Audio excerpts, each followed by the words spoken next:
Alicia, Nico, por haber aceptado la invitación. Esta es la primera charla de un ciclo de charlas que tenemos intenciones desde la RAIS de empezar a generar en un contexto pandémico. Nosotros, tengo entendido que ustedes dos ya conocen la RAIS, pero igual para todos los que invitamos a escuchar el debate, es contarles que la Red Argentina de Investigadoras e Investigadores de Salud es un colectivo transdisciplinario que empezamos a forjar en una coyuntura política neoliberal un tanto contradictoria con la mayoría de los que construimos la red. Los que construimos o formamos parte de la RAIS consideramos que toda ciencia es política, que hacer ciencia es política y que es muy importante generar espacios de debate y de construcción científica en pos de un país soberano.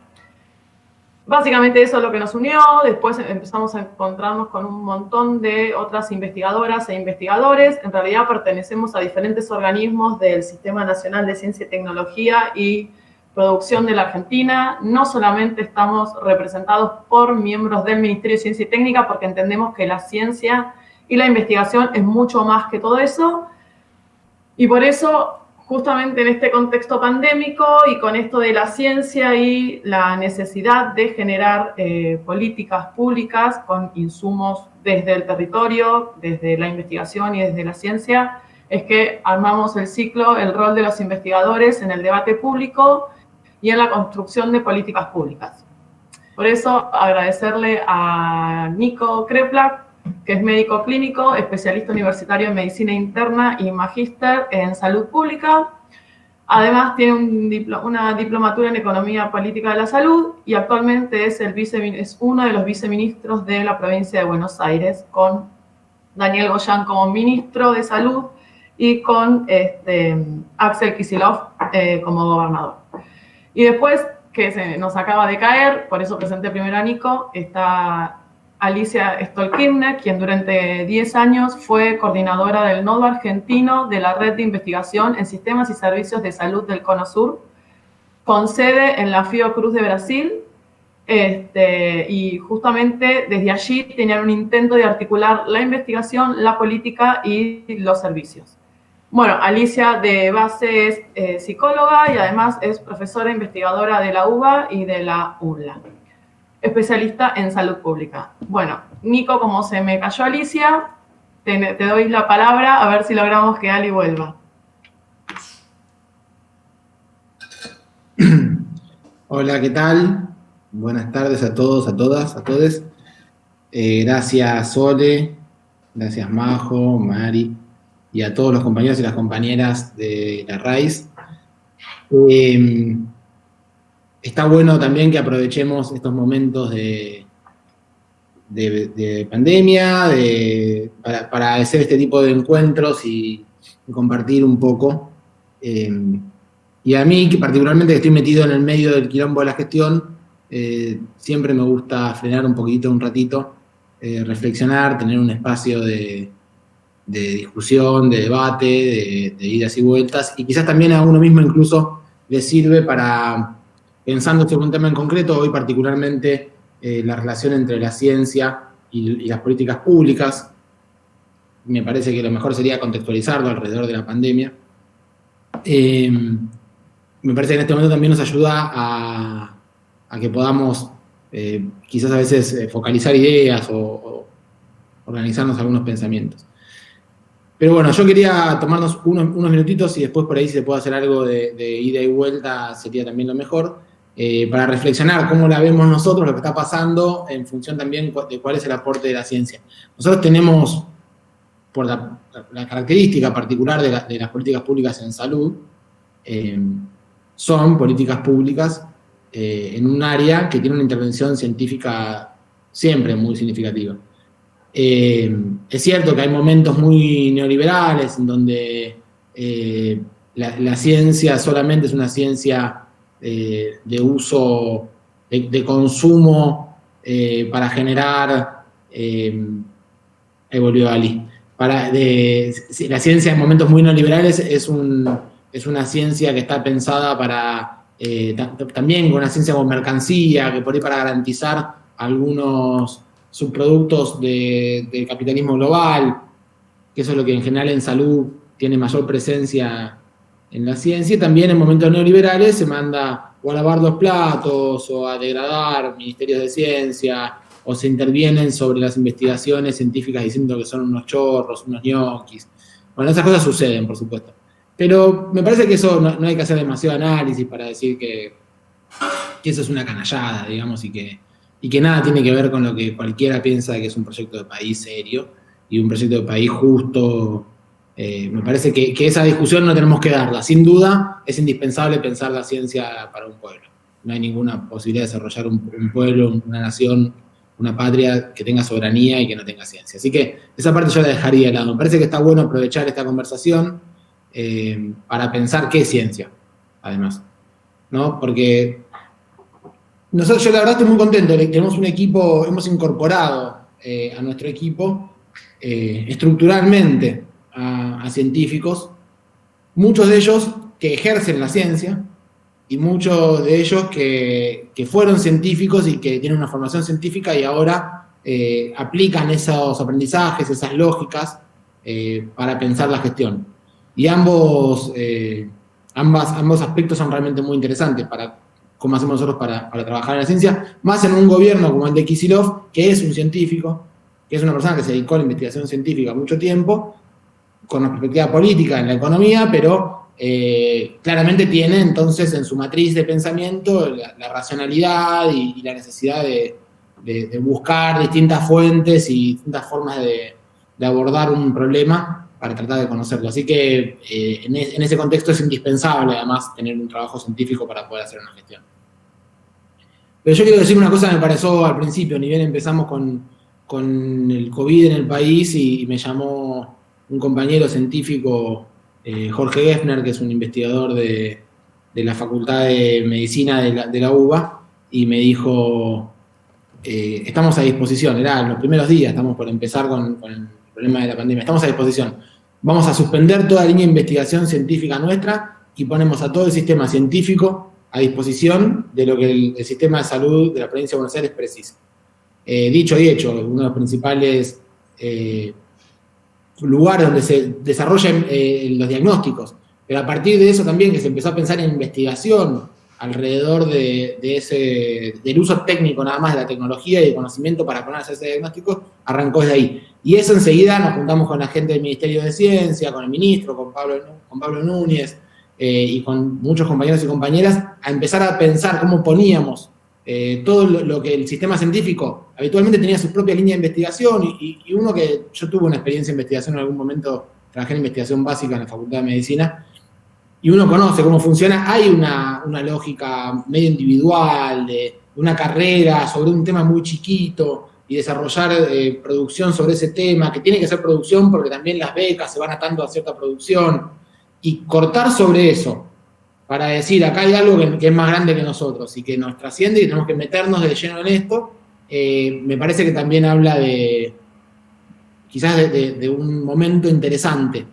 para la ciencia argentina. Producto quizás de también haber tenido que defenderse de los ataques neoliberales, se construyó también una noción de cuerpo, una noción de responsabilidad, de soberanía distinta. Pero además de eso, que es la buena voluntad, la noción de soberanía con idea solidaria en ciencia, a mí me parece que es muy importante pensar qué ciencia estamos haciendo. Y ahí uno tiene varios modelos. Es decir, bueno, ¿cómo vamos a abordar esta problemática de la epidemia? Y una perspectiva es la infectología, digamos, ¿no? Uno desde la infectología, con la cuestión del contagio de las personas, uno arranca con es una perspectiva que además tiene base científica. Desde la epidemiología más clásica, que está acostumbrada a analizar casos, frecuencias, es una herramienta que utilizamos fuertemente para esto. Ahora, muchos de nosotros también pensamos que hay otras cosas que poner en el juego, ¿no? Que hay otras perspectivas, que otros saberes que se meten en el juego, y nosotros en nuestro equipo del ministerio tenemos un equipo que tiene científicos de varias áreas que piensan con perspectivas distintas, pero sin duda nosotros en la provincia de Buenos Aires particularmente tenemos que pensar que la epidemia no sucede sobre conitos más o menos todos iguales, sobre cositas más o menos todos iguales distribuidos de una manera más o menos homogénea. Sucede sobre pueblos que tienen historias, que tienen formas, que tienen culturas, pero además que tienen desigualdades Y en esas desigualdades se asientan distintas formas de desarrollarse esta enfermedad. Esta enfermedad, quizás, incluso eso con Mario Robert le dice bastante seguido, dice, bueno, y al final no sabemos qué hacer en atención primaria cuando viene la pandemia y resulta ser que el propio coronavirus se atiende con atención primaria, que la atención primaria es la que resuelve este problema. Que nosotros lo tenemos en nuestro propio ADN, pero hoy sabemos perfectamente que si no hacemos epidemiología comunitaria, si no trabajamos sobre la construcción del sujeto comunidad y atendemos a un sujeto comunidad como un sujeto de trabajo distinto que solamente las personas que se enferman, no podríamos de ninguna manera hacer el trabajo que estamos haciendo en la provincia de Buenos Aires cuando de repente tenemos que atender un barrio entero y tomar una definición particular sobre un barrio. Y no es asistencialismo lo que hacemos nada más. Por supuesto que hay que llevar comida, hay que llevar una serie de cosas. No se trata de eso. Tenemos que construir un conocimiento epidemiológico en un barrio en particular, porque sucede determinada cosa en ese barrio, y en función de ese conocimiento, es un conocimiento totalmente dinámico, empezar a construir herramientas de solución de ese conflicto. Entonces ahí tenemos una intervención científica distinta, que, insisto, se basa en esto, ¿no? En el conocimiento que tenemos a partir de leer a Gianni Tognoni, de practicar la militancia territorial, de algunas herramientas que nos traen a esta forma de pensar que es la epidemiología comunitaria. Entonces tenemos la epidemiología clásica, principalmente pensada por los infectólogos. Tenemos la epidemiología social, una epidemiología política, que trabajamos con Kicillof, con Goyan, pero que además trabajamos con Mario Robert, pero además trabajamos con equipos, con sociólogos, antropólogos, economistas, que nos ayudan a pensar las herramientas con las cuales intervenimos sobre la información. Nosotros podemos tener una información muy fácil, que es la que nos llega de los reportes, de los datos, y después cómo intervenimos, cómo construimos mapas de riesgo. Nosotros, por ejemplo, para que tengan una idea, tenemos un sistema que tiene, va prácticamente online, va cargando los casos que se van produciendo de positivos, con toda la información de factores de riesgo, edades, sexo, en qué lugar están, pero además esa información la tenemos atravesada por unos mapas donde tenemos cargados, por ejemplo, NBI, densidad poblacional, factores de riesgo, como la edad, y además cuáles son los barrios vulnerables. Entonces van apareciendo los casos en relación a esto, se generan mapas de calor, a partir de eso pensamos qué tipo de intervención de búsqueda más precisa hacemos sobre ese lugar, y cuando encontramos situaciones sobre barrios especiales, donde tengamos que tener una estrategia especial, como estaba contando, aplicamos una herramienta de epidemiología comunitaria. Entonces, tenemos la epidemiología social y tenemos la epidemiología comunitaria como tres grandes ejes que nos hacen pensar. Y después, a todo eso, todo lo que la ciencia le está aportando como avances tecnológicos, ¿no? Y no podemos pensar en una soberanía si no podemos pensar en un país que tiene técnicas diagnósticas desarrolladas en nuestro país, que, por ejemplo, ahora estamos haciendo una cosa que está muy buena. Yo les puedo contar 1000 ejemplos de ciencia aplicada, ¿no? Ahora estamos haciendo búsqueda activa en geriátricos, porque ustedes saben que los adultos mayores habitualmente no expresan la sintomatología como las personas más jóvenes, entonces por ahí no hacen fiebre.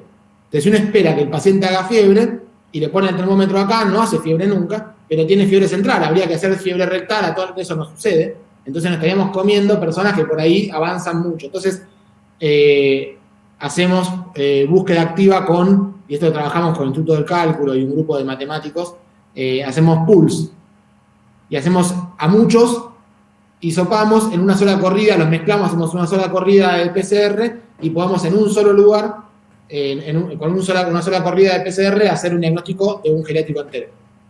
Y de esa manera podemos barrer a muchos geriátricos al mismo tiempo, y hacer esto que llamamos búsqueda activa. Bueno, esto no lo podríamos hacer si no hubiéramos tenido primero una intervención científica por parte de matemáticos y de biólogos que nos permitieron saber hasta cuánto podíamos hacer, cuál era la forma en la cual podíamos validar si la técnica era eficiente o no, si daba buenos resultados, tenía buena positividad, etc.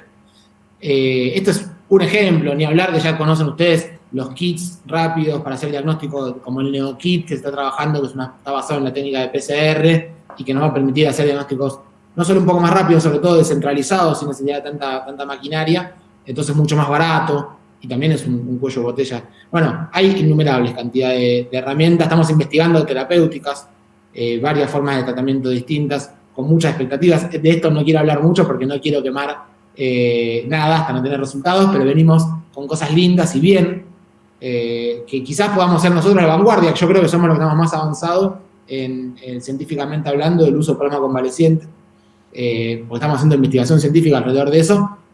Y en el mundo esto sí, está más cerca de la lógica general de la investigación científica en salud. Todos investigamos distintas cosas y se aporta a la gran ensalada mundial. Nosotros no tenemos una industria farmacéutica detrás, sino que tiene que ver con esta cosa linda del que se cura ayuda. Creo que no es casual que nosotros hayamos puesto un esfuerzo en eso. Pero más allá de eso, lo que quiero decir es, para el pensamiento que hacemos nosotros, para conocer, entender la epidemia, trabajamos con múltiples formas de abordaje científico. Por ejemplo, el equipo de asesores que tiene el gobernador, tenemos antropólogos, tenemos médicos, pero médicos que trabajan de la salud mental, o médicos que trabajan desde el sanitarismo puro, o médicos que son infectólogos, tenemos terapistas, pero también tenemos matemáticos, tenemos biólogos. Me parece que esa forma también, y todos aportamos de nuestra experiencia, de nuestro trabajo territorial respecto de algunos de los aspectos de la epidemia. Trabajamos todos en asesorar al gobernador, que es un tipo que tiene una mirada científica, que toma nota, que piensa, que trae investigación, que trae lectura de investigación de otros países del mundo y las pone en la mesa para que le discutamos. Parece una experiencia interesante. Digo, de alguna manera estamos teniendo una especie de gobierno que utiliza la ciencia de una manera que a mí me gusta, que es una ciencia situada políticamente, una ciencia situada en un contexto de realidad, de cómo la ciencia ayuda a gestionar un problema que nos cambió la agenda a todos. No una ciencia que tiene su propia agenda, no una ciencia liberal, una ciencia individualista, sino esta ciencia colectiva que nos permitió crear rápidamente nuevos grupos de trabajo en conjunto. Estoy pensando hay 1000 ejemplos que podría contar de investigación sobre aguas para detectar precozmente la aparición de COVID en algún barrio. Bueno, hay de distintas formas de investigación, ecológicas, biológicas, matemáticas, y sin ninguna duda médicas, que están ayudándonos a pensar la gestión. Pero bueno, me parece que yo creo que voy a hacer hasta acá. Quería contar un poco el marco general. Esto es un gobierno, que se dijo en el momento, gobierno de científicos. Pero no es porque los científicos gobiernan, sino porque es un gobierno en el cual los científicos están en la mesa de discusión. Están los científicos, también están los sindicalistas, también están los dirigentes territoriales, también están los trabajadores. Es un gobierno que no dejó a nadie afuera. Y si no dejas a nadie afuera, a quienes tienen para pensar algo que es nuevo, como una epidemia, que una pandemia de un virus nuevo, que en una situación social y políticamente absolutamente novedosa, totalmente fuera de contexto, no podés no tener en la mesa de trabajo, para tomar definiciones, personas que puedan analizar sistemáticamente y con criterio científico lo que está sucediendo. No es que le van a tomar las decisiones la ciencia, es que las decisiones que va a tomar la política, quien que toma las decisiones, la va a tomar con muchos insumos, la sensación, lo que dicen los medios, y sin ningún punto de vista la ciencia tiene un espacio clave en esto. Así que dejo hasta ahí porque me lo hago largo yo y mejor prefiero contestar preguntas o escuchar a Alicia que dice cosas más lindas. Gracias. Bueno, gracias, Nico. Mucho para debatir de las cosas que dijiste. Después lo haremos después de Alicia, que es nuestra otra invitada. Alicia, te caíste, pero ya estás acá. Si querés, anda activando el micrófono y acordate, ahí está. Por un momento se me cortó la comunicación. Sí, bienvenida. Dale, todo tuyo y después charlamos un rato. Bueno, antes que nada les quiero agradecer infinitamente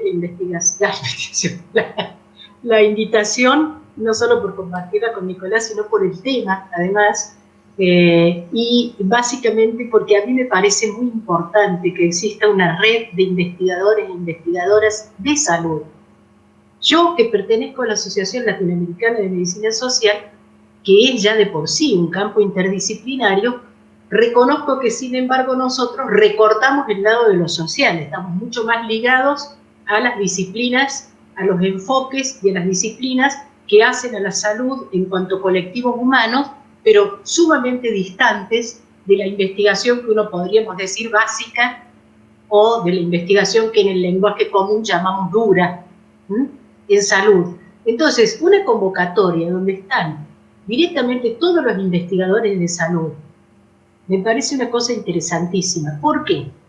Hace muchísimos años yo publiqué un trabajo que debe ser el mío más citado, que es sobre interdisciplina, y que en algún lugar decía que los problemas no se nos presentan como recortados por objeto disciplinario, que el recorte por objeto disciplinario es un recorte que ha producido la ciencia moderna para poder desarrollarse, pero que los problemas se nos presentaban en toda su complejidad y en toda su indisciplina. Y creo que la pandemia actual es más o menos, casi les diría, el paradigma de un problema de altísima complejidad. Yo suelo definir hoy en día, pensando en Rolando García y pensando también en Mario Testa, usando términos que son de ellos, suelo decir que la situación en la cual estamos es en realidad una situación de desequilibrio catastrófico de un sistema hipercomplejo de altísima inestabilidad. Es una definición que puede servir desde lo biológico hasta lo social, porque es una definición pensada en términos de sistemas complejos, y que tiene que ver no solo con la organización humana, sino con la organización humana en términos de que lo humano es parte de la naturaleza. Yo no voy a seguir sosteniendo esta dicotomía entre el hombre y la naturaleza. No, somos parte de la naturaleza, definitivamente, una parte que puede estar siendo muy compleja en términos de su inserción en la naturaleza, pero somos parte de la naturaleza, y me parece que este desequilibrio catastrófico, que es, como podríamos, para tomar un ejemplo de la naturaleza, es cuando se mueven las capas tectónicas, digamos, en algún momento va a tratar de recuperar alguna forma de equilibrio, ya lo está haciendo, pero como esto no es un producto natural, sino que además es parte de la sociedad, el resultado final de ese equilibrio tendrá que ver con las fuerzas que entren en conflicto alrededor de él. Y entre ello está la cuestión de la ciencia, ¿no? Cuando algunos hablan hoy en día de una crisis civilizatoria, tema en el cual no me voy a meter, sin embargo, tocan un núcleo que es cierto, que prácticamente desde, le podríamos decir, la crisis de los 70, buena parte de los paradigmas fundantes de la sociedad moderna, filosóficamente empezaron lentamente a entrar en cuestión, desde distintas formas, desde el postmodernismo, etcétera, pero de distintas formas. Y en algún texto yo puse una pregunta que era si el pensamiento actual, si la ciencia actual podría superar la dicotomía entre romanticismo y positivismo. ¿No? ¿Por qué? Porque el romanticismo fue esa respuesta a la explicación científica racional del mundo, que de alguna manera tuvo una deriva terrible en el nazismo. Una parte del romanticismo alemán deriva en construir el discurso del nazismo, pero que también señalaba algo cierto, que la racionalidad humana había sido reducida a la racionalidad científica positivista, reducida a un método exclusivo y a una forma particular de abordaje de la realidad, ¿no? Y por cierto, que también desenmascaraba algo que es cierto: en la modernidad la ciencia pasó a ocupar el lugar de razón, de poder y de verdad que dejaba vacante parcialmente la religión, que había sido la razón del orden feudal. O sea, el rey era puesto por Dios.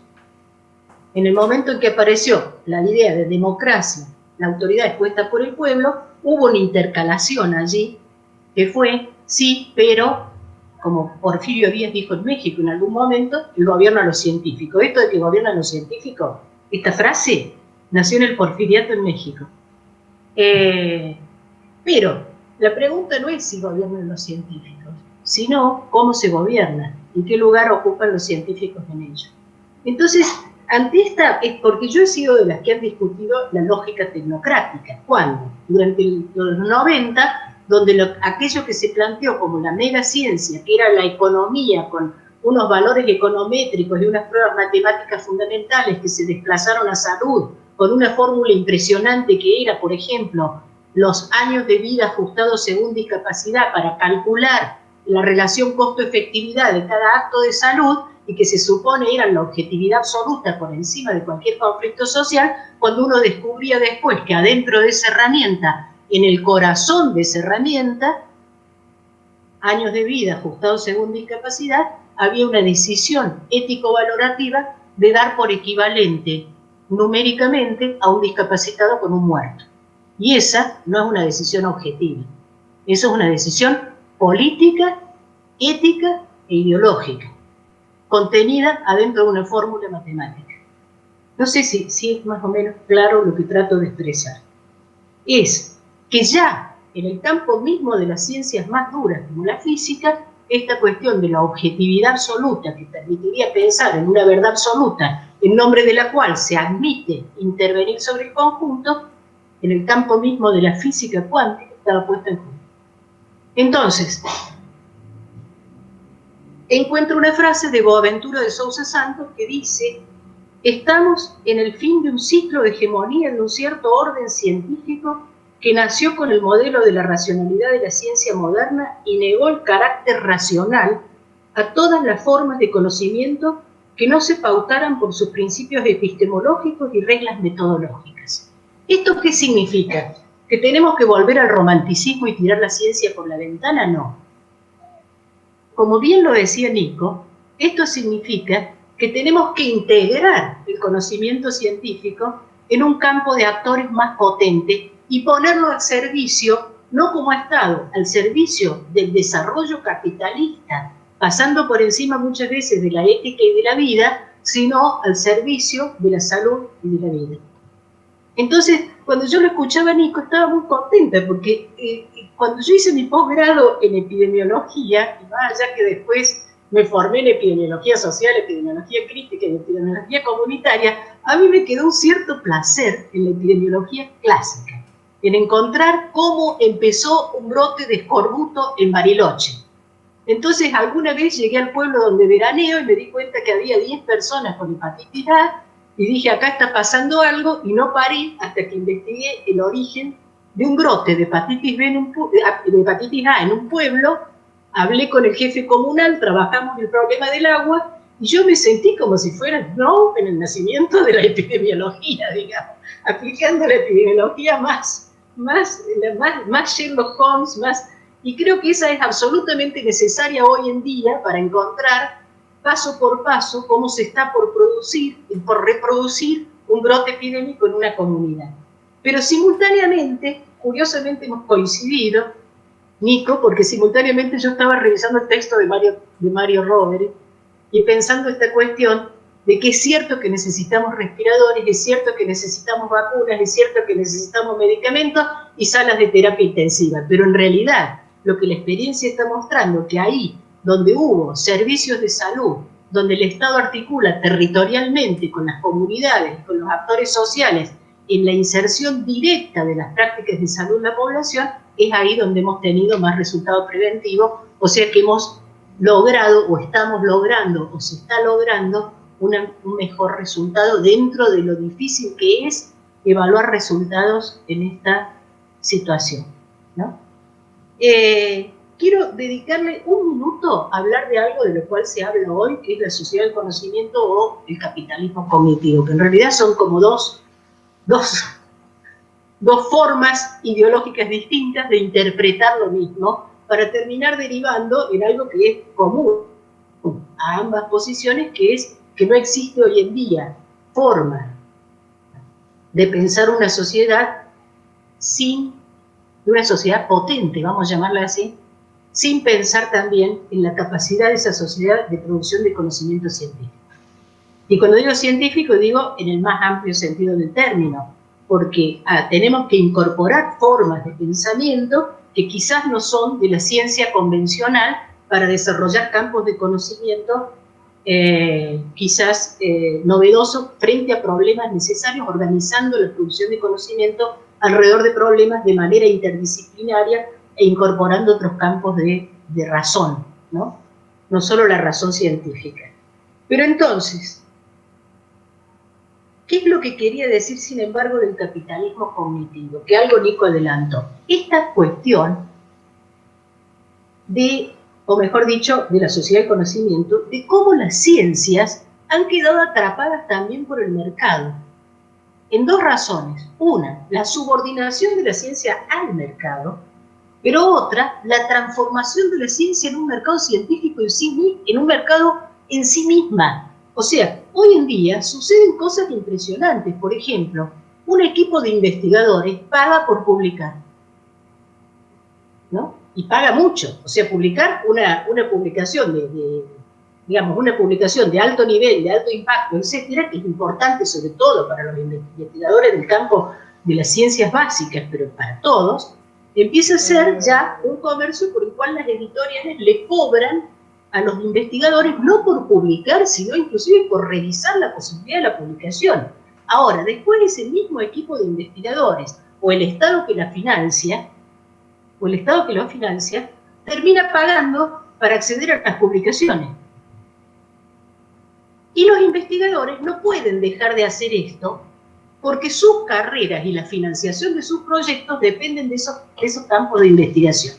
Pero además, como se empieza a evaluar la investigación por productividad, yo solía decir en una época que en la década del 90 que la economía neoclásica había entrado en el terreno de la salud como un elefante en una cristalería. Y creo que una cierta idea fordista de productividad entra hoy en día en el terreno de la investigación.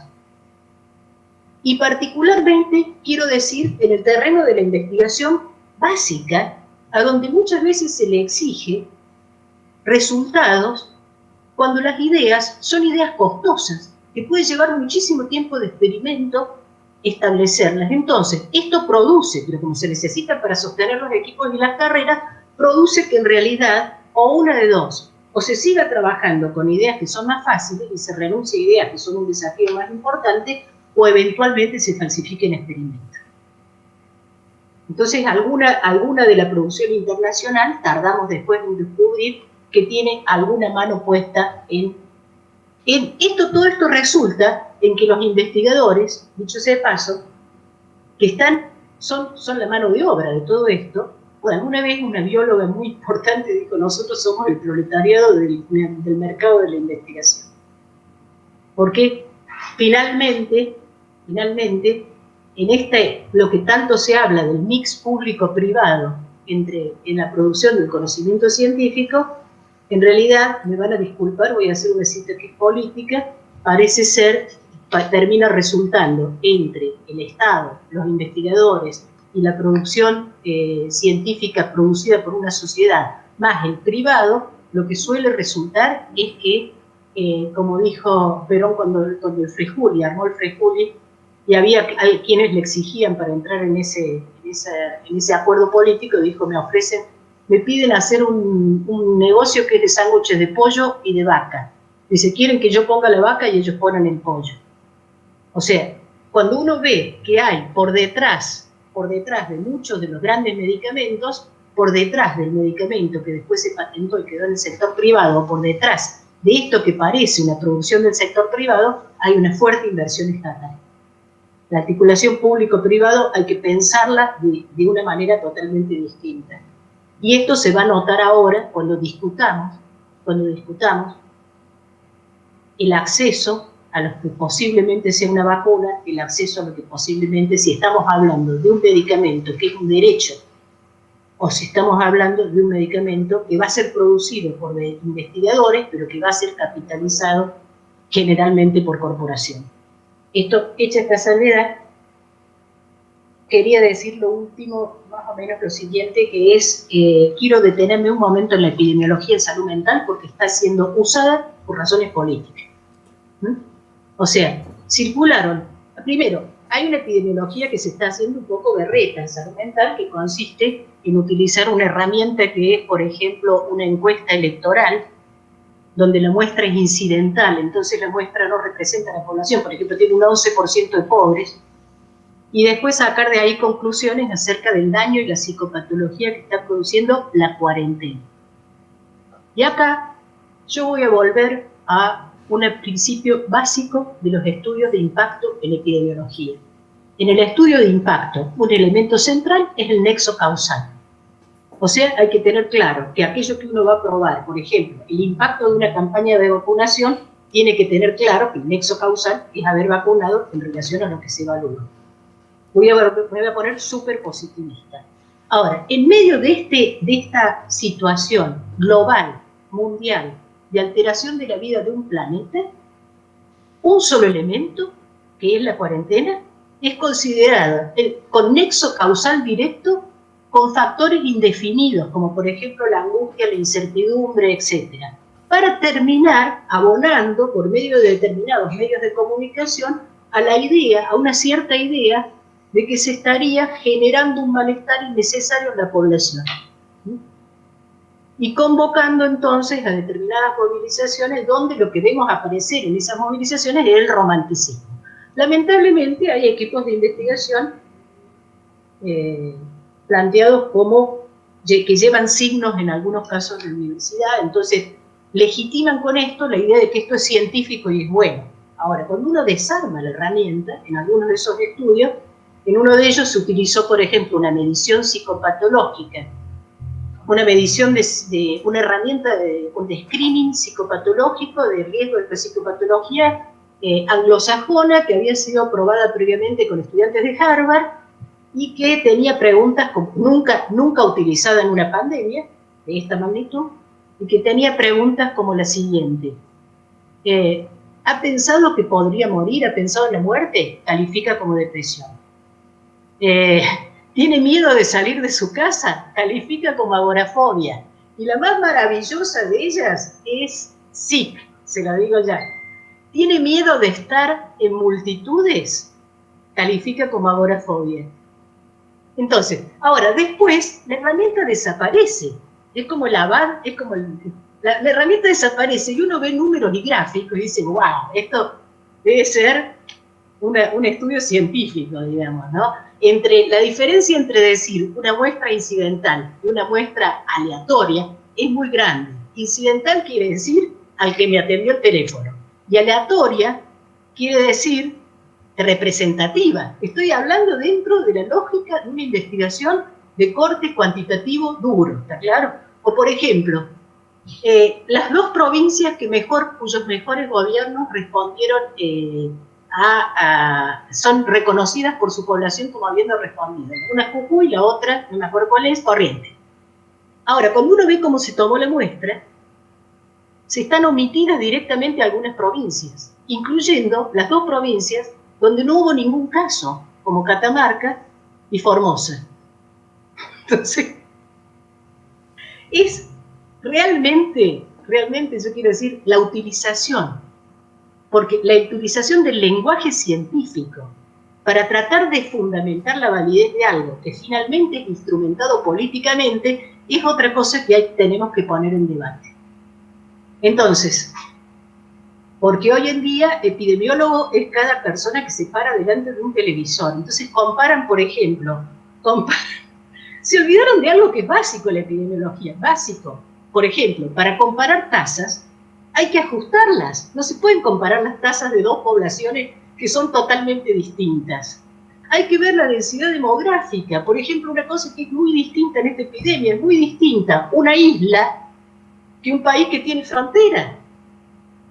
¿No es cierto? Es muy distinto un país con baja densidad demográfica que un país con gente absolutamente en contra, como El Salvador. Es muy distinta. Un país con una buena parte de la sociedad rural, como es parte de la sociedad en condiciones de ruralidad, como es Paraguay, que Buenos Aires y el conurbano. Entonces, todo esto que viene, casi le diría, de la epidemiología más clásica, que debe ser recogido también por la epidemiología comunitaria y por la epidemiología social, porque necesitamos prácticamente las herramientas de los tres campos. Creo que todo esto confluye para que nosotros tengamos dos trabajos hoy en día como pensadores e investigadores. Uno es un trabajo con la pandemia y otro es un trabajo con la infodemia. O sea, cómo tratar, cómo permanentemente llevar de nuevo. ¿Por qué? Porque la lucha entre positivismo y romanticismo ahora está planteada entre romanticismo y pensamiento científico en general, que es mucho más que el positivismo. Entonces, así como tenemos gente que piensa que la Tierra es plana, tenemos gente que piensa que la epidemia no existe y que ha sido engañada por ello, cosas por el estilo.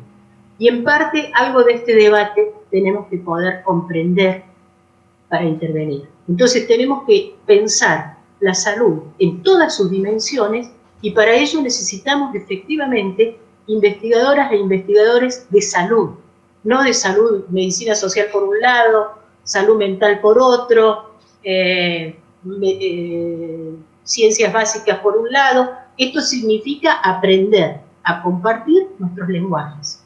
¿Y cómo se relaciona eso con la política?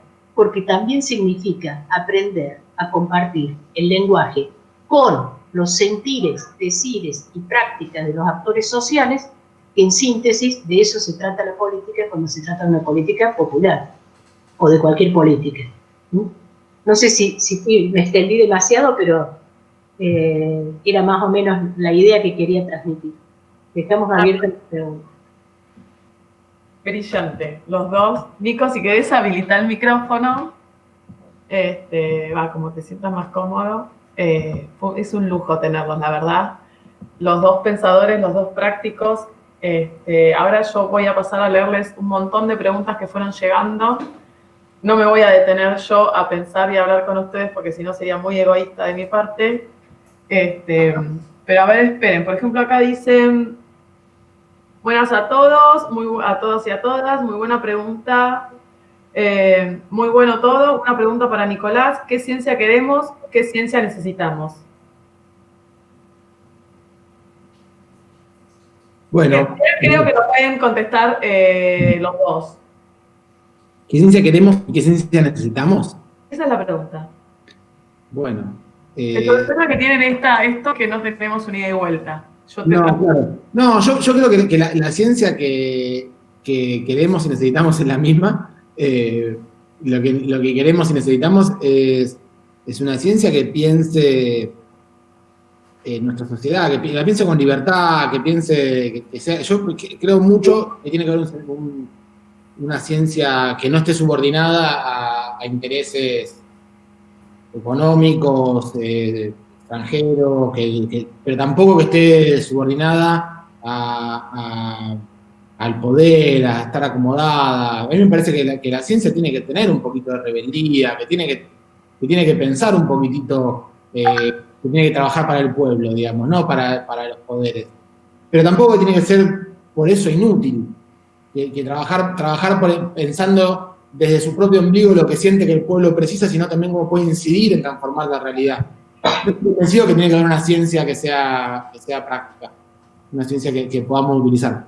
Pero no por eso quiero decir que no puede ser una ciencia básica. También la ciencia básica es una ciencia que nos ayuda a pensar un conocimiento aunque no extraiga, digamos, si la ciencia tiene que tener como objetivo atentar una cosa, no es una ciencia necesaria. Puede ser potente una cosa, pero no es que es el objetivo que tiene que tener para atentar una cosa. Pero sí me parece que la ciencia tiene que ser un poquito urgente. Tiene que molestar un poco a las cosas que están pasando. ¿Sabes, Nico? Una paradoja que yo observo que tenemos muchos investigadores y muchas investigadoras, y digo que es paradójico porque lo real es que supuestamente los científicos y los investigadores lo que tratamos de hacer es continuamente debatir sobre el conocimiento, ¿no? Y con eso generamos más conocimiento. Tratamos de entender un proceso y, de alguna manera, a partir de la construcción de conocimiento de otros y otras, generamos nuevos conocimientos. Algo que para mí sí nos tenemos que empezar a debatir como país, en esto de qué ciencia queremos, para qué y demás, y en esto de la paradoja, es que tenemos una comunidad científica muy colonizada, en línea un poco con lo que decía Alicia, en esto de los papers científicos, en esto retórico de que vos pagás para publicar y para comprar tu insumo, para leer y demás. En línea con todo eso es esta paradoja que tenemos, que supuestamente tenemos que criticar, y sin embargo, todo lo que viene del primer mundo, sea la producción que sea, no la debatimos. Por ejemplo, para mí el ejemplo más claro es cuando el CDC puso salió con cómo había que construir un barbijo comunitario, o que le llamamos comunitario social. ¿Cuántos científicos repensaron eso de usar un filtro de café para evitar el traspaso del filtro, del virus? Nada, yo no pongo en debate barbijo sí, barbijo no, sino lo que pongo en debate es esto de que baja de CDC una normativa y los científicos, las científicas, todos dijeron que sí porque lo decía el CDC, y fueron pocos los que empezaron a decir, che, pará, ¿un filtro de café me puede salvar de esto? Bueno, nada, eso de la paradoja científica de que hacemos una cosa y sin embargo estamos tan atravesados por el colonialismo que ni siquiera somos capaces de ver eso. Alicia, querías decir algo, perdón, me metí. Sí, me fui a buscar un libro de Naomar de Almeida Filho que se llama Epidemiología, la ciencia tímida, ensayos de reconstrucción de la epidemiología, ¿no? Porque me gustó, quise volver sobre el título de lo de la ciencia tímida, ¿no? Yo no creo que la ciencia ni la epidemiología sean ciencias tímidas. Las ciencias son, por definición, potentes. El problema es cómo se ha estructurado el campo científico de tal manera de constreñir a los investigadores y la libertad de investigación. Pero eso está pasando cuando el mercado invade otros campos. También pasa en la literatura. Por ejemplo, un autor, para que lo tome un editorial, no solo tiene que ser un buen escritor, tiene que ser productivo. Porque la editorial tiene que saber que va a tener una ganancia extra con promocionar ese autor. Entonces, por ejemplo, Juan Rulfo no sería un autor aceptado hoy por una editorial. Y estamos hablando de Juan Rulfo. O sea, que escribió 2 libros y marcó la literatura mexicana para siempre. Un investigador puede tardar, yo tengo una frase acuñada que la uso mucho, digo, la propulsión fordista, la producción de conocimiento científico hoy en día, de producción científica, no de conocimiento, es tal que los investigadores publican más rápido de lo que piensan. Por lo menos en mi campo es bastante. Y entonces, y además, el sistema de referato, que fue totalmente vulnerado por el famoso paper ese que le aceptaron a un premio Nobel y que era un disparate, pero se lo aceptaron, y que estaba escrito en un lenguaje incomprensible, ¿no? Pero el sistema de referatos opera de tal manera que también va limitando la originalidad de los pensamientos. Entonces, es muy notable eso, es muy notable. Uno sabe, la época, las financiaciones, ahora ha bajado mucho la financiación internacional en investigación además, pero en la década del 90, en nuestra área, venía la financiación con el problema planteado. O sea, venía... el problema planteado. Entonces, ¿hasta dónde podés ir? Nos especializamos en hacer lo que se llaman caballos de Troya. Claro. O sea, había financiación para probar las bondades de los procesos de reforma de salud, así venía, las bondades de los procesos de reforma de salud, y uno se las imaginaba cómo meter la investigación, porque aunque fuera un caballo de Troya para conseguir el dinero, y que no se dieran cuenta de que en realidad vaya a hacer una investigación, era para probar qué resultaba de esto y no sus bondades, que no es lo mismo investigar bondades que investigar efectos. Y quiero decir con esto que toda la estructura del pensamiento científico, que además no quiero que la gente que no son investigadores que se desilusionen, porque hay resistencia a esto. Hay otras formas de empezar, hay toda una corriente que piensa otras formas de publicar, otras lógicas de publicar, otras lógicas de producción científica, pero estas lógicas van a tener que tener un fuerte apoyo estatal. Claro. Sí. Porque el mercado las va a liquidar, las va a fusilar, las va a tratar de hacer desaparecer, y entonces nosotros ahí tenemos que pensar una investigación, porque tenemos que investigar una investigación que además esté relacionada con nuestros propios problemas. Alguna vez me acuerdo haber leído un texto de que la facultad, que estamos hablando de del siglo pasado, década del 60-70, en la Facultad de Medicina de la Universidad de Buenos Aires se estaba investigando una cuestión de la retina de los astronautas. Y a mí no me parece mal que se investigue la retina de los astronautas, pero que nos dejen participar del chiste del astronauta. Claro. No que nos paguen 2 pesos, porque acá es más barato, y entonces después, sin embargo, la hegemonía de todo eso, si es que nos interesa esto de los astronautas, la hegemonía de eso la tenga un país. Y por cierto, nosotros teníamos en ese momento, y tenemos, problemáticas de salud gravísimas, como por ejemplo teníamos Chagas endémico, pero acá se empezó a financiar la investigación, creo yo, de Chagas con Sol Río Grande, o sea, la financiación externa. Quiero decir, y además no se soluciona exclusivamente, no fue el descubrimiento del bacilo de Koch lo que acabó con la epidemia de tuberculosis que fue la revolución industrial, fueron los movimientos sindicales. Entonces, obviamente el descubrimiento del bacilo de Koch ayudó mucho, pero conociendo el bacilo y conociendo la vacuna, a partir de los 90, la tuberculosis viene en crecimiento. Entonces no es la forma, no es solamente tener la vacuna, no es solamente, alguna vez la OMS fue ese organismo que, con la vacuna más antigua del mundo, que la descubrieron en realidad las mujeres turcas, que es la vacuna contra la viruela,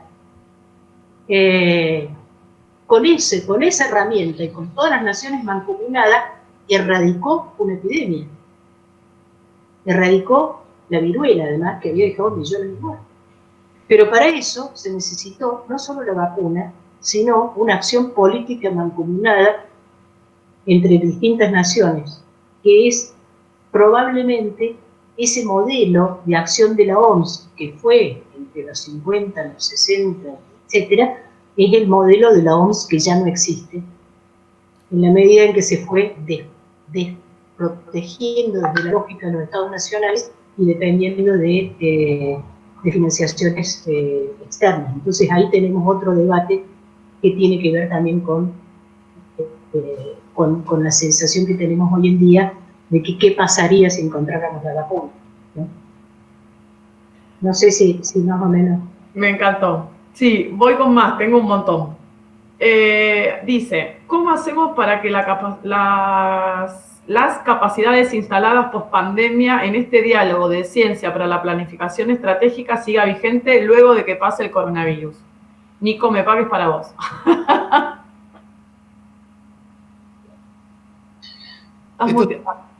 Esto es una cosa continua que pensamos todo el tiempo con Axel.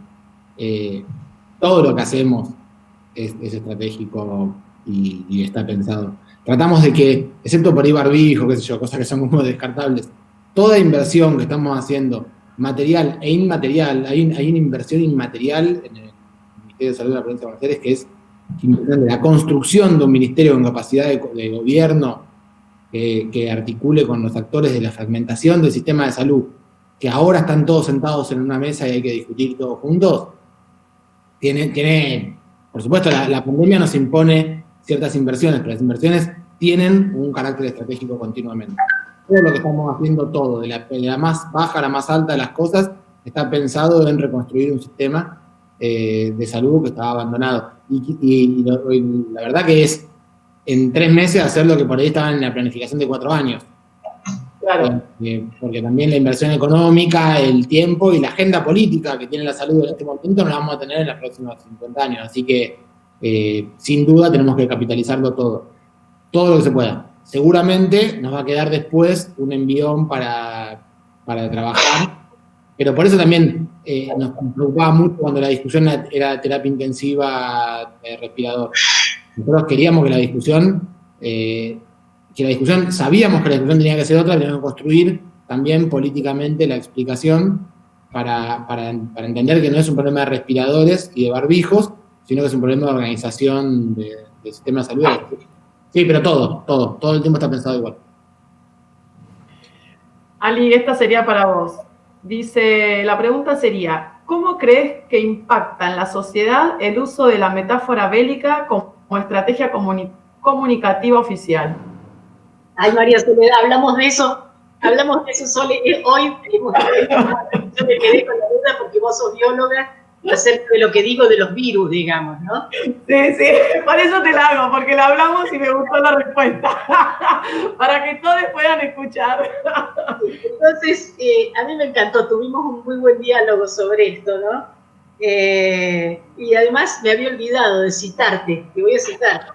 Dice, destruimos y le pedimos al mundo científicos que colaboren para reparar a fin de poder seguir destruyendo. Es verdad, yo te dije. Pensando que con Sole, que ella es bióloga, mi madre era bióloga, o sea que tenemos ahí un punto en común, con Sole coincidimos en esto de que el virus, yo dije no es un ser vivo, eso parece que está en debate, pero independientemente de que esté o no vivo, a mí me parece que ha producido casi un debate acerca de lo que es la vida. Como digo, los biólogos pueden explicar todo menos lo que es la vida. Muy bueno. Pero no se quejen, los físicos no tienen acuerdo alrededor del tiempo y la materia, o sea, estamos todos discutiendo cuál es nuestro objeto, no es un problema solo de las ciencias sociales. Entonces, bueno, por eso los biólogos se vuelven religiosos a veces, eso es notable. Bueno, pero entonces la idea es que la metáfora bélica es muy mala, porque esto no es un enemigo que nos atacó a nosotros, que somos el centro de los reyes de la naturaleza. Esto es un efecto de un sistema del cual formamos parte.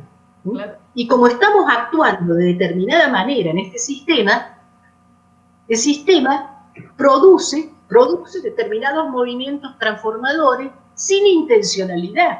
El virus no puede tener intencionalidad, ni siquiera tiene sistema nervioso. Lo que tenemos intencionalidad somos nosotros. Ahí sí es cierto que no tiene sistema nervioso. Ahí sí. Entonces, pensemos que la mortalidad, en realidad, en última instancia, cuando uno piensa ahora sí, me voy de nuevo al terreno de la medicina social, en la explicación compleja de los procesos de salud, enfermedad, cuidado, es que si nosotros no encontramos otra forma, quizás como lo pensaban los pueblos originarios, a quienes consideramos parte del folclore, pero en realidad tenían otra forma de habitar la naturaleza de la cual somos parte.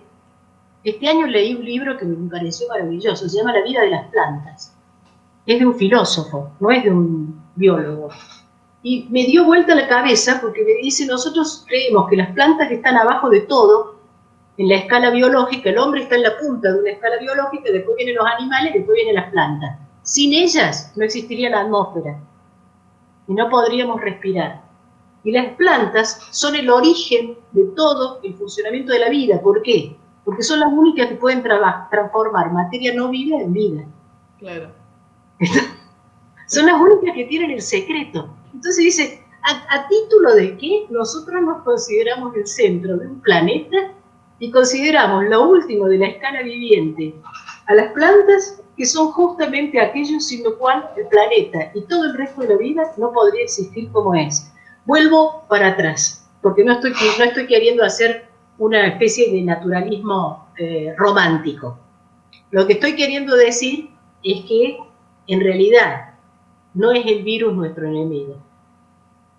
Pensemos cómo se construyen los conflictos y cómo estamos, de alguna manera, subordinando absolutamente todas las formas de vida, incluyendo la nuestra, a una especie de demanda loca de acumulación de ganancia y de concentración de riqueza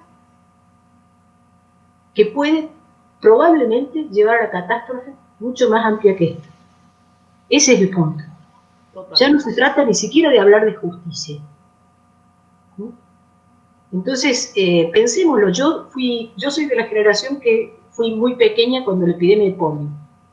Después vino ese largo periodo de la posguerra, del periodo de crecimiento del capitalismo sin crisis, que va desde la posguerra hasta los 70 y pico, pero que no fue un periodo glorioso tampoco para nuestros países, dicho sea de paso, pero después, desde el 70 y pico en adelante, piensen que tuvimos las enfermedades reemergentes, volvió cólera, tuvimos la aparición de una epidemia absolutamente novedosa, el SIDA, tuvimos la aparición de algunos cuasi pandemias por zona, ¿no?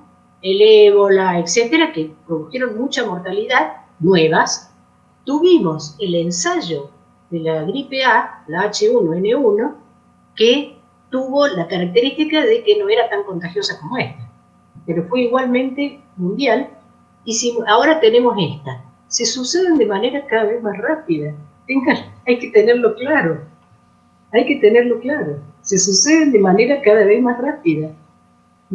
Y esto no creo que se pare simplemente. Entonces, como bien lo dijiste vos, Soledad, no van a estar siempre llamando, no podemos confiar ciegamente que siempre van a estar los científicos para una vacuna, siempre van a estar los científicos para reponer lo que la naturaleza destruyó. Y cuando digo esto, digo, sin embargo, no vamos a renunciar a la ciencia, porque así como una parte de la ciencia colabora en esos procesos de destrucción, también está mi compañero que llevó de nuevo los cóndores a la Sierra de Córdoba, del equipo de restitución de cóndores. También está el equipo de gente que trabaja en el Arca de Noé guardando la genética de los animales que se extinguen, y también están todos los investigadores en este momento que están mucho más pendientes, trabajando 14 horas diarias de cómo hacer para salvar la vida, que de cuánto van a cobrar por la patente. El problema es que después alguien se apropie de esa patente. No sé si ahora te respondí. Excelente, excelente. Nico, ¿pensás que luego de la pandemia estamos más cerca de superar la fragmentación del sistema de salud entre jurisdicciones y entre subsectores y de avanzar hacia un sistema único de salud? ¿Qué sé yo? Yo creo que nada está dado, nada es una cosa que va a pasar, todo es lo que vayamos a construir nosotros. Hoy hay una agenda política que la salud está puesta, y como estamos pensando nosotros, esta agenda política estamos dando mucha importancia al Estado, al rol de un ministerio que conduce. Ahora, hay otras jurisdicciones en las cuales lo que se hizo fue terciarizar el diagnóstico en institutos privados, terciarizar la atención en las clínicas y sanatorios. Digamos, hay varias formas de ver esto, y eso va a fragmentar, va a potenciar la idea liberal en algunas jurisdicciones. En la provincia de Buenos Aires particularmente, todo pasa por un Estado que está ayudando al sector privado, al público, a todos, para que se pongan en la misma línea y empecemos a integrarlo. Sin duda, hoy estamos interviniendo sobre los sistemas municipales, en interacción con el sistema nacional y sobre el sector privado, como probablemente no haya pasado nunca en décadas en la provincia. Ahora, si eso después no nos va a dejar con la terrible situación económica que hay y que habrá, que uno diría, ya estaba, iba a estar igual, iba a ser del mismo calibre sin pandemia, con el neoliberalismo, no le da una justificación al neoliberalismo también este desastre pandémico, de lo que igual ya era un desastre económico, y a partir de eso, ¿qué capacidad vamos a tener de trabajar en la construcción de un sistema de salud en lo que queda de agenda después? Yo sin duda creo que todo es una oportunidad para trabajar y construir y avanzar, pero no creo que vaya a estar dado. Hay que trabajar mucho políticamente en ganar los consensos suficientes y el poder para poder hacer que esto no se pierda y que esta noción de soberanía no haya sido episódica. Pero la verdad que no creo que nada esté dado. Me parece que va a ser el gran desafío de los 10 años que siguen. Perfecto. ¿Cómo haríamos para hacer que... No, esta te la estoy haciendo yo en realidad, en diálogo con lo que hablamos nosotros tres, pero ¿cómo podemos hacer como para que el pueblo realmente entienda que la salud es un derecho y empezar a militar esa soberanía sanitaria que necesitamos? A ver, esto te lo pregunto por lo que venimos hablando, un poco por la construcción que acaba de decir Alicia, de esto de los disparadores de las enfermedades emergentes y reemergentes, esto de que hay un montón de enfermedades, de problemáticas sanitarias en la Argentina como Chagas, dengue, bueno, que muchas de ellas están directamente relacionadas con el NBI de la comunidad, de la sociedad, y sin embargo, cuando nos quedamos sin Ministerio de Salud de la Nación y pasó a ser una secretaría, a mí en ese momento a muchos de la RAIS nos llamó la atención, y es más, fue un debate que tuvimos en un par de reuniones, Esto de que cuando bajaron al ministerio, muy pocos de la comunidad, de la sociedad, salieron a defender eso de que la salud es un derecho. Como que, si vos lo ves, está bien que la trayectoria universitaria, la trayectoria de una educación pública en la Argentina es muy grande, tiene muchas luchas dadas, y por eso cada vez que se trata de un disparador, de privatizar la educación, no sé qué, saltamos a la calle miles y miles y miles de personas. Ahora, cuando nos pasó con la salud, eso no ocurrió. ¿Por qué ustedes creen que pasó eso? ¿En qué ahí como país qué nos está faltando para entender que la salud es un derecho? Yo te voy a decir una cosa. Los sistemas de salud, cuando eran los 90 y nosotros estudiábamos las reformas de los sistemas de salud, descubrí revisando historias de distintos lugares, de países europeos, que una de las cosas que señalaban es que los usuarios eran un actor poco visible en el sistema de salud. Cuando asumió de la Rúa como presidente, su primer ministro de salud, hizo una reunión con un montón de personas dedicadas al sector salud y empezó su discurso con una frase muy asombrosa. Dijo: debo recordarles que el objetivo del sistema de salud es brindar salud a la población. ¿No? Entonces, el problema es estructural, casi te diría una parte de ese modelo médico hegemónico que expropió las prácticas de salud de la población y las transformó como en un problema hermético, cerrado, en nombre de la intervención científica, de tal manera que la gente fue perdiendo el control sobre sus propias instituciones de salud, muchas creadas por ellos mismos.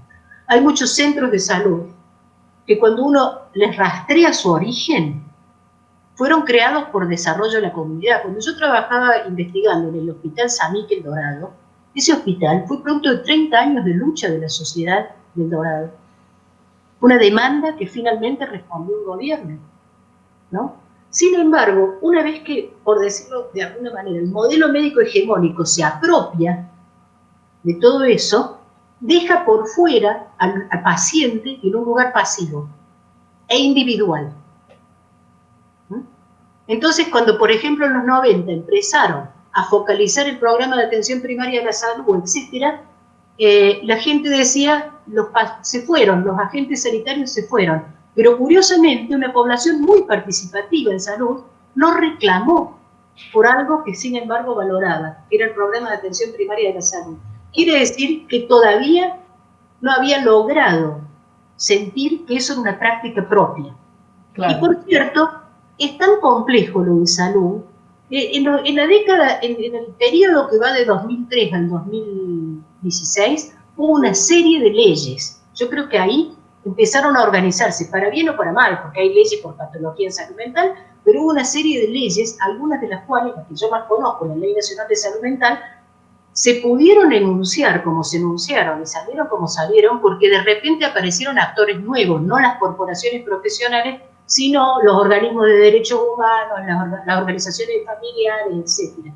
Nosotros estamos investigando ahora una organización que le da bastante dolor de cabeza a todo el mundo, digo porque demanda mucho de una manera muy particular, pero que se llama, es la Federación de Enfermedades Poco Frecuentes.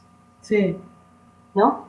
Que también son esas enfermedades que no constituyen mercado ni constituyen actor social por su escasa frecuencia. Y entonces ahí se produjo la agrupación esta.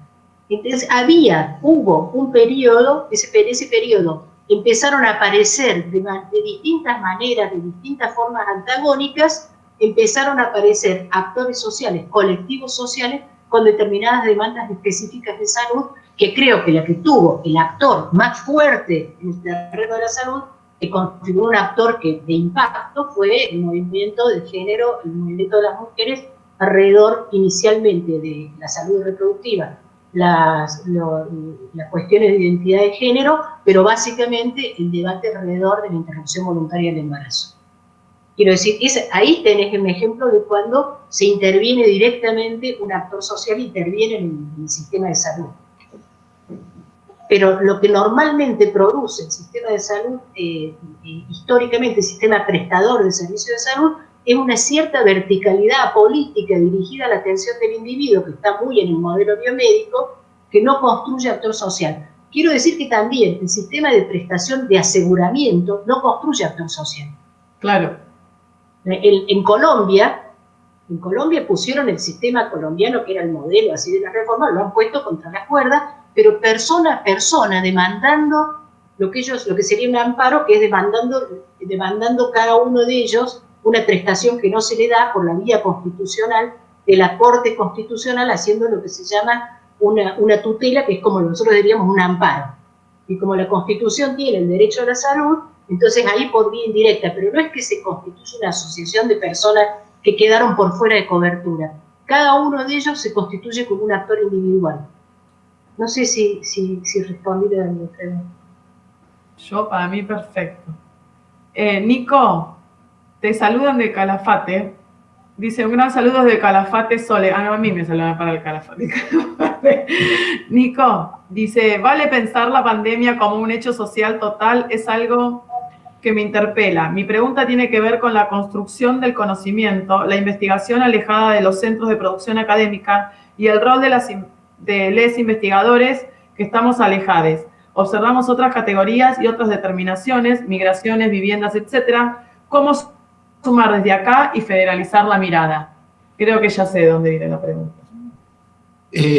Se cortó un poco, así que mucho no entendí, pero a ver, si voy mal, después me corregís. Dale. Porque además voy a retomar un poco de la pregunta anterior. Hay algo ahí que me parece interesante. Y voy por la misma línea de lo que decía Alicia.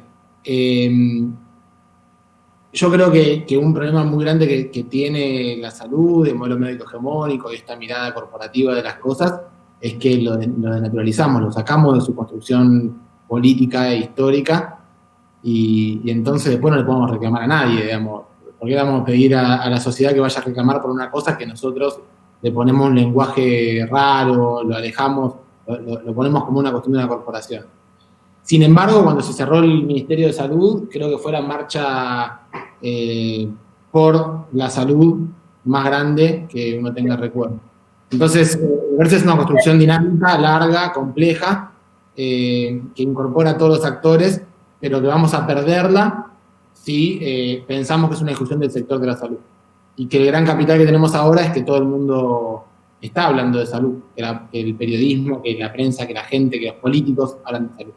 Ahora, cuando yo pienso en la contribución de los científicos de todo el país, de los investigadores, en este momento pienso una cosa que a mí me tiene medio obsesionado, que ya no es la investigación que cada científico hace sobre su objeto de investigación, que eso me parece importante. Hay una cosa que la ciencia tiene, o debiera tener, o alguna parte de la ciencia tiene, que es el proceso de pensamiento. Y que eso tendría que la comunidad científica compartir un poco más con otros actores. A mí la noción de causalidad, que es tremendamente frecuente en la comunicación social en general y muchas veces en la política y a veces en la planificación política, a mí me parece que no solo es antiintuitivo, sino que además ahí está faltando la intervención de un pensamiento más complejo, y que la ciencia tiene un pensamiento más complejo, debe tener un pensamiento más complejo, y que tendría que lograr de alguna manera incorporar ya no solamente el objeto que estudia y analiza, el conocimiento que se extrae de lo que estudió, las experimentaciones, etcétera, sino este razonamiento que nos permite perder la expectativa de causalidad. Que no haya una expectativa de causalidad. Y acá en la pandemia en particular, no son muchos los que logran de los políticos, los decisores, entender que no hay proporcionalidad en los actos, que no hay linealidad en los procesos de causalidad, que hay que pensar con un pensamiento más complejo. Lo hacen algunos que tienen cancha de la territorialidad de la política, lo hacen intuitivamente, pero me parece que ahí toda la comunidad científica está acostumbrada a pensar de esta manera. Los médicos tenemos hay una cosa medio intuitiva que hacemos los médicos que tiene que ver con el criterio. El criterio clínico es una palabra medio rara que incluye algo de la complejidad intuitivamente puesto en el uso de los conocimientos científicos. Pero como después tenemos el modelo médico hegemónico, lo escondemos, no lo usamos para nada. Creo que ahí hay algo que tenemos que empezar a meter. A mí me obsesiona mucho cuando pienso en la planificación de la gestión en política de salud y se planifica una cosa que uno la mira y dice, este tipo no está pensando que después interviene en la realidad. Como diría Bilardo, que los amarillos juegan. Digamos, que pasan un toco de cosas más. Bueno, y ahí me parece que hay algo mucho más interesante por eso yo decía al principio, cuando contaba un poco de cómo funcionan las decisiones de Axel. Axel convoca en general a los comités de expertos. Sí. Ideas en su cabeza, las pone y después empieza a escuchar lo que vuelve. Y yo no creo que el tipo lo que esté buscando es info. Lo que está buscando es discutir. Lo que está buscando es que lo intervengan de distintos lugares para ver cómo él después lleva la discusión con Alberto, lo que sea. Bueno, me parece que ahí hay el aporte que tiene que hacer la ciencia, tiene que ser el aporte de esa forma de pensar. Y que si logramos ponerla, podemos usarla para que la construcción política no piense causalmente que entonces si pasó esto, después seguramente la salud va a ser un tema importante. La salud no va a ser un tema importante si no nos ponemos a pensar con un pensamiento complejo en cómo construir esa hegemonía política. Totalmente. Bueno, llegaron, me quedé con ganas de responder algo ahí, pero voy a hacer las dos preguntas que llegaron para no ser egoísta. Dice, ¿qué piensan en incorporar a la mesa de la ciencia que queremos al Ministerio de Producción para llegar a una ciencia aplicada? Esa es una. Y la segunda pregunta dice, ¿se pueden pensar a ciertos discursos científicos, neurociencias a la cabeza, como un discurso legitimador de control social al mismo estilo del uso del discurso médico? A ver, quiero empezar por hacer una distinción. Dale, todo tuyo. Una cosa son las neurociencias y otra cosa es el reduccionismo neurocientista y otra cosa es la neurochantada. Bien. Lo digo así, o sea, a ver, Darwin pensó la teoría de la evolución. Ahora, que después alguien utilice la idea de la evolución para justificar, por ejemplo, destruir un pueblo completo, como hizo, porque la ciencia también tiene que revisar, el campo de la ciencia, tiene que revisar sus historias negras, digamos, ¿no? Por algo existen las revoluciones científicas, pero la categoría raza, científicamente fundamentada, la ciencia, hablando de raza, fue la base teórica fundante de los genocidios. Es así. Ahora, ¿quién tiró por tierra la teoría raza? La ciencia. O sea, cuando hicieron el genoma humano, terminaron descubriendo que desde el punto de vista del genoma humano no se puede fundamentar que existan razas humanas. Y la tiraron por el piso. Eso no quiere decir que hoy en día no veamos lo que está pasando todavía con el racismo en los Estados Unidos. Porque el hecho de que la ciencia haya logrado probar que no existe genéticamente una raza humana, no terminó, sin embargo, con esta historia, porque es muy curioso lo que pasó. Ustedes saben que los capitales que fundaron la Revolución Industrial venían del esclavismo. Es así. Entonces hay algo ahí, en todo ese origen está todo entrelazado, y para poder fundamentar algo como el esclavismo, hubo sin embargo que fundamentarlo en la existencia de una raza inferior. Claro. Una raza que podía ser utilizada casi como si fueran animales. Y la ciencia vino en nombre esto vino con la idea de civilización, además, y de civilización occidental como la punta de la pirámide. O sea, estaban los seres inanimados, las plantas, los animales, el hombre, y arriba de todo el hombre occidental blanco. Era una pirámide así, ¿no? Y el desafío que nosotros tenemos hoy, pensando como investigadores, como científicos, el desafío político, en todo caso, es cómo pensar, incorporar la ciencia, en todo caso, dentro de las lógicas de pensamiento posibles para una sociedad que tenga un devenir que no lleve necesariamente a la catástrofe. Una sociedad que tenga que ver con la vida, ¿no? Esto significa también revisar el lugar de la ciencia. No sé si respondí tu... Sí, la pregunta que hicieron, sí. Es un poco el lugar... bueno, dale, Nico, vos por ahí que te toca responder. No, completamente todo, pero estaba tratando de prepararme un mate mientras tanto. No querés uno, no, porque no podemos. Eso es lo bueno de esta pero no me puedo levantar e ir. Pero lo hubiera hecho tranquilamente. No, a mí me parece que, como arrancó Alicia, me parece central. Yo no estoy en contra de las neurociencias para nada, de hecho me gustan las neurociencias. Me parece que el problema es si la neurociencia es un pensamiento hegemónico que anula otro tipo de forma de acercarse al objeto, al conocimiento, etc. Y sin ninguna duda los neurochanta no tienen nada que ver con nada, digamos. Eso funciona para todo. Un chanta que utiliza el discurso científico para cualquier tipo de forma de opresión o de negocio, igual hay una cosa que decía Alicia que me parece que está interesante, que es el discurso científico utilizado para cualquier cosa. Que eso también se combate con la ciencia, con criterio de soberanía, con criterio de patriotismo, de alguna manera dicho, digamos. Me parece que todo eso que ha dicho Alicia es suficientemente interesante.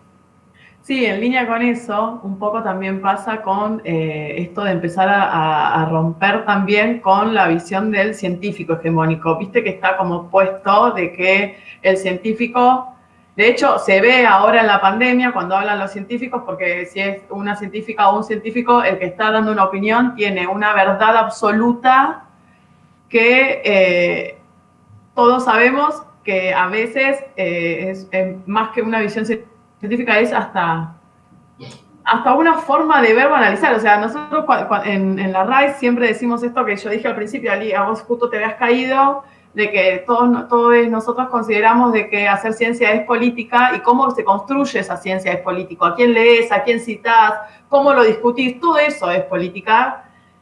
Y en el mundo de los investigadores y los investigadores en salud, creo que es un debate muy fuerte que nos tenemos que dar justamente para ver qué discusiones científicas construimos para colaborar con esta salud que nosotros queremos como país, ¿no? Esto un poco que tiene que ver con qué pregunta me hago. A mí me pasa que yo hice el doctorado con fisiologías de vinchuca, y cuando estaba investigando eso, yo vendía la vinchuca como que era el vector del mal de Chagas, y cuando estaba haciéndome la pregunta me daba cuenta que una vinchuca y una langosta era más o menos lo mismo. O sea, y ahí es donde empecé a repensarme como científico, como decir, ¿a dónde quiero ir yo? Realmente, ¿cómo quiero colaborar para mi país? En las preguntas que me hago, de ahí que me fui, me aboqué a la ecoepidemiología, me fui más para la epidemiología, entendiendo más, relacionando más con el territorio y teniendo necesidades realmente de aportar a mi país desde la ciencia y las preguntas que yo me hacía. Pero bueno, un poco eso es un gran debate que tratamos de hacer en la RAIS, es la pregunta que nos hacemos, para qué la hacemos y cómo la respondemos, ¿no? Y me parece que eso va directamente, que también tiene que ver con quién te subsidia, ¿no? Muchas veces pasa que uno termina aplicando al NIH porque te da un montón de plata para investigar una pregunta que, como decías vos recién, Alicia, al fin y al cabo ese conocimiento se lo termina llevando otro país por esta cosa que tiene, que son los que ponen más plata en esas pequeñas preguntas, y entonces a veces los investigadores terminan decidiendo la pregunta en pos de quién pone la plata, de cuánta plata le dan para investigar. Hay muchos científicos que es lo mismo una langosta que una vinchuca, otros no, para muchos otros consideramos que una vinchuca tiene una importancia nacional que sería muy interesante también poder investigarla. Pero bueno, un poco en línea con esto de que veníamos hablando recién, y de que para mí hay que también romper un poco con, no es solamente los médicos son hegemónicos en el sistema sanitario, no es una cuestión de médicas o médicos, sino es una cuestión de cómo para mí la sociedad te pone en ese rol, ¿no? Y ahora con los científicos pasa eso, y creo que se evidenció, más allá de lo que podemos, si estamos a favor o en contra de lo que salió en los diarios, se evidenció el otro día cuando había un grupo de científicos que estaban en contra de la cuarentena y otro grupo de científicos estaban a favor de la cuarentena. O sea, es real. O sea, vos, Alicia, citaste a Darwin y hay una realidad. Darwin se guardó la ley de dónde venimos, la ley evolutiva, durante muchos años por cómo presionaba la Iglesia católica en ese entonces para la construcción del saber. Y ahí también son debates que en la construcción científica nos tenemos que dar y cómo esa coyuntura y ese entorno nos definen también la manera de generar esa ciencia. Sí, te agradezco.